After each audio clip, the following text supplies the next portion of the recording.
The globes just exist and only are useful if you're interested in adding lights to your islands. It's quite annoying having to deal with how they work sometimes, to be honest, and unless you're good at using the globes, you will not enjoy them so much. Honestly, who even thinks of dipsters? I don't even remember their names. They all say the same thing and only sound good if you buy all of them. All of their body shapes are the exact same and aren't as comparable to the others. They all change their pitches each island too, which is more confusing to understand who's who. Legendaries aren't a bad class, but when you compare it to other classes, the legendary class is the weakest. When you think about it, every monster is just the same design with different colors. The Shuga fam all are just the same thing with colors and hats being different. With the Wordos, they all have the same body type with horns being pasted everywhere.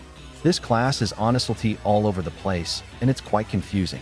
There's somehow only one popular musician that somehow has monsters, and for some reason random BBB workers have monsters too now? How come BB no money got no legendary? It's confusing. Sorry, but I'm not such a big fan of Primordials. Although it is a good idea to make a scrapped natural monster class, it's getting quite annoying how they milk the natural class way too much. We already have the natural quints, colossals, celestials, seasonals, some of the mythicals, some magicals, and even the fire monsters mainly show off natural elements.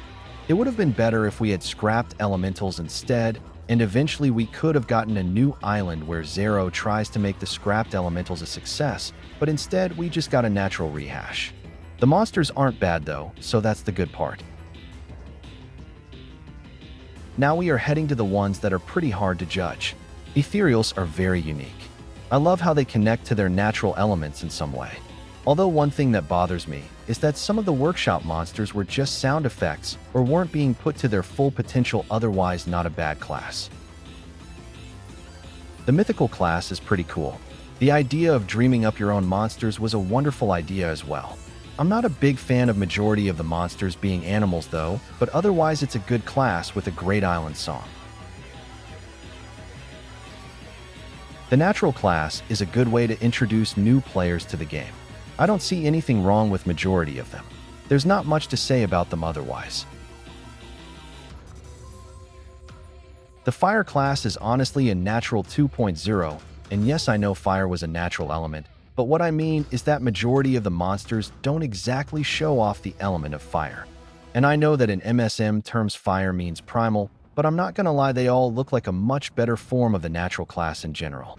Some of the monsters are kind of out of place in this class though.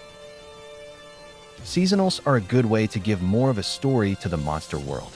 They bring in great events and make the game more fun and engaging.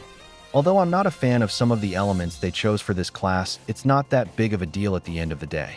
They all are also simply a rehash of their own element equivalents, but that's just to connect them more to their island, so it's alright. They bring amazing lore and story anyways. Titan Souls were such an improvement compared to the Colossals. I know half of them haven't released yet, but the way they work is honestly very cool and makes the island so much better in every way. The Magicals are very cool, and the selection of elements chosen were a nice choice as well. They all finally started a new era and weren't just copying off the naturals too much.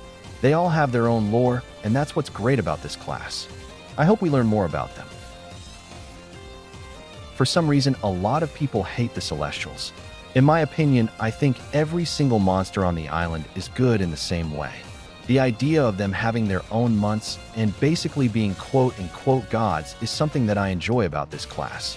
They have so much lore behind them, and it makes me want to learn more about them.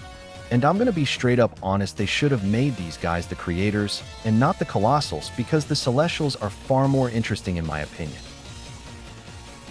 The Supernaturals, mainly the Wubblins, was a massive direction for MSM. They decided to finally make at least most of the monsters scary and creepy looking, and that's what I enjoy about this island. The music is also very chaotic in a good way, and it makes things feel so intense and monstrous for once. I wish these guys were the secret ethereal element. Paranormals are the best ones by farthest. They gave more attention to the mirror timeline, The idea of us trying to figure out each other of opposites by seeing their titles and elements is so fun to figure out, and the idea is just so cool. For example, we see how for Ruin, it's about how one is decayed and how the other isn't. It's just so creative, and I wish we could have more Paranormals, but this island, and its Mirror Island, may be the last we hear of these guys which such. I doubt they will add an extra paranormal element, but man, these guys are just so cool. I wish they could make another class with the same idea of giving the monsters some sort of title, like this cycle title that we have for Germ. That's all for now. Let me know down in the comments on what your favorite classes are, and do you agree or disagree with my thoughts?